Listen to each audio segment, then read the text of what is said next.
مساوات کے ایڈیٹر تھے ایک زمانے میں، سب اخباروں میں لکھا، جیو میں اپنا جنگ میں، امروز میں، پاکستان ٹائمز میں، سب اسٹار میں. تو مساوات کے ایڈیٹر تھے بھٹو صاحب، ان کے ظاہر ہے مساوات ان کا اخبار تھا، ان کے خلاف ہی لکھ دیا، پتہ نہیں کیا کیا انہوں نے، پتہ نہیں مجھے، جن کے تو انہوں نے نکال دیا ظاہر ہے. تو مگر بڑے فخر سے آتے، مطلب کچھ دفعہ صحیح بھی نکالے گئے ہیں. نہیں مطلب انہوں نے سچ ہی بولنا ہوتا تھا. ہاں، اور میں کہتی ہوں ہم لوگ بعد میں کہتے ہیں ابا کو بڑا شوق تھا کہ ان کو کوڑے لگیں، ابا کو جیل جانے کا بڑا شوق تھا کہ میں آیا ہوں دیکھا ہے، اور میرے پیچھے آن گے نا، گئے نہیں جیل کا بھی شکر اللہ کا، بچ گئے. پھر ایک دفعہ سچی بات ہے، بہت سی قصے ڈرائنگ روم میں جیسے ہوتا ہے آپ کے یہاں بھی بیٹھک میں مہمان آتے ہیں، صحافی آتے ہیں تو اندر چائے جاتی ہے، جیسے مہمان آئے ہوئے، تو ہم ایک دفعہ آواز آئی زور زور کی ابا کی، اور ساری گالیاں زور کی، مطلب مغلظات ٹائپ. مجھے آ رہی ہے سمجھ. ہم نے کہا ہے اللہ، ڈر گئے کہ کسی کی بیسی نکل فلانے تیری، پنجابی میں نا. اب وہ چلا گیا تو امی گئی، ہم لوگ کی ہوا ہے. اب میں نام نہیں لے سکتی ہوں کہ وہ لوگ ابھی واپس آئے ہیں، بری بات ہے.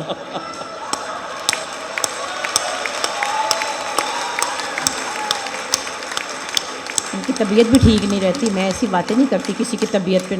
خیر ان کی طرف سے کوئی بندہ آیا تھا، فلانا ٹنگڑا، اس کا نام لے کے نا، مینو لفافہ دینا ایسی، مینو لفافہ دینا ایسی، میں کہوں نکلا تو تیری کوئی. اچھا اب ہم نے تو نہ کہا کہ لفافے میں چیک تو کر لیتے کہ ہے کیا.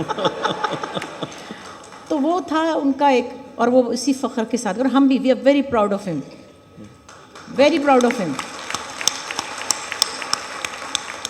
لیکن اب اس زمانے میں اگر وہ زندہ ہوتے تو روز مرتے. اچھا ہوا ابا 25 سال پہلے چلے گئے.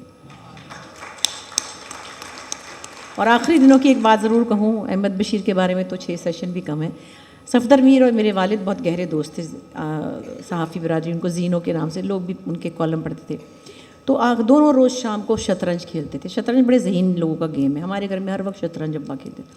تو دونوں نے آخری دنوں میں ایک عجیب سی مایوسی تھی، کہتے ہیں ہمارا دل نہیں چاہتا لکھنے کو، کیونکہ ہم ناکام ہو گئے ہیں، ہم ریولوشنری لوگ، ہم کامریڈ لوگ، ہم آئیڈیالوجی پہ چلنے والے آئیڈیلسٹک لوگ، ہماری کوئی ترکیب نہیں چلی، ہمارا دل نہیں چاہ رہا کہ اب ہم لکھیں. اور وہ یقین ہے آپ میں سے بھی بہت سے لوگ کبھی کبھی چاہتے ہوں گے کوئی پرچون کی دکان ہی ہوتی تو اچھا تھا، یا کوئی اسٹیٹ ایجنٹ کا کام کر لیتے. تو کیونکہ جب آپ ایک اسٹرگل میں رہتے ہیں اور کوشش کرتے ہیں، مطلب جتنے بھی لوگ آئیڈیلی پاکستان کی تعمیر میں یا کسی چیز میں چاہتے ہیں کہ کچھ سیکھو، وہ نہیں ہو پا رہا، تو وہ مایوسی کئی دفعہ آتی ہوگی اور جاتی ہوگی. لیکن پھر اتنا مہنگائی ہے، اے سی والے گھر کی عادت بھی پڑ جاتی ہے، اور پھر اچھی گاڑیوں کی بھی عادت پڑ جاتی ہے، فارم ہاؤسز کی عادت بھی ہو جاتی ہے نا. کیسے چھوڑیں؟ پھر لفافہ اتنا برا نہیں لگتا.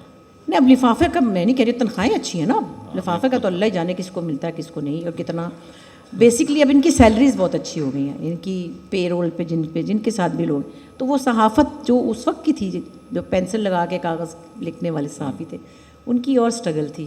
اب صحافیوں کی، اب تو ان کے جان کے لالے، اللہ میں سب کو خیریت سے رکھے، خطرناک کام کرتے ہیں.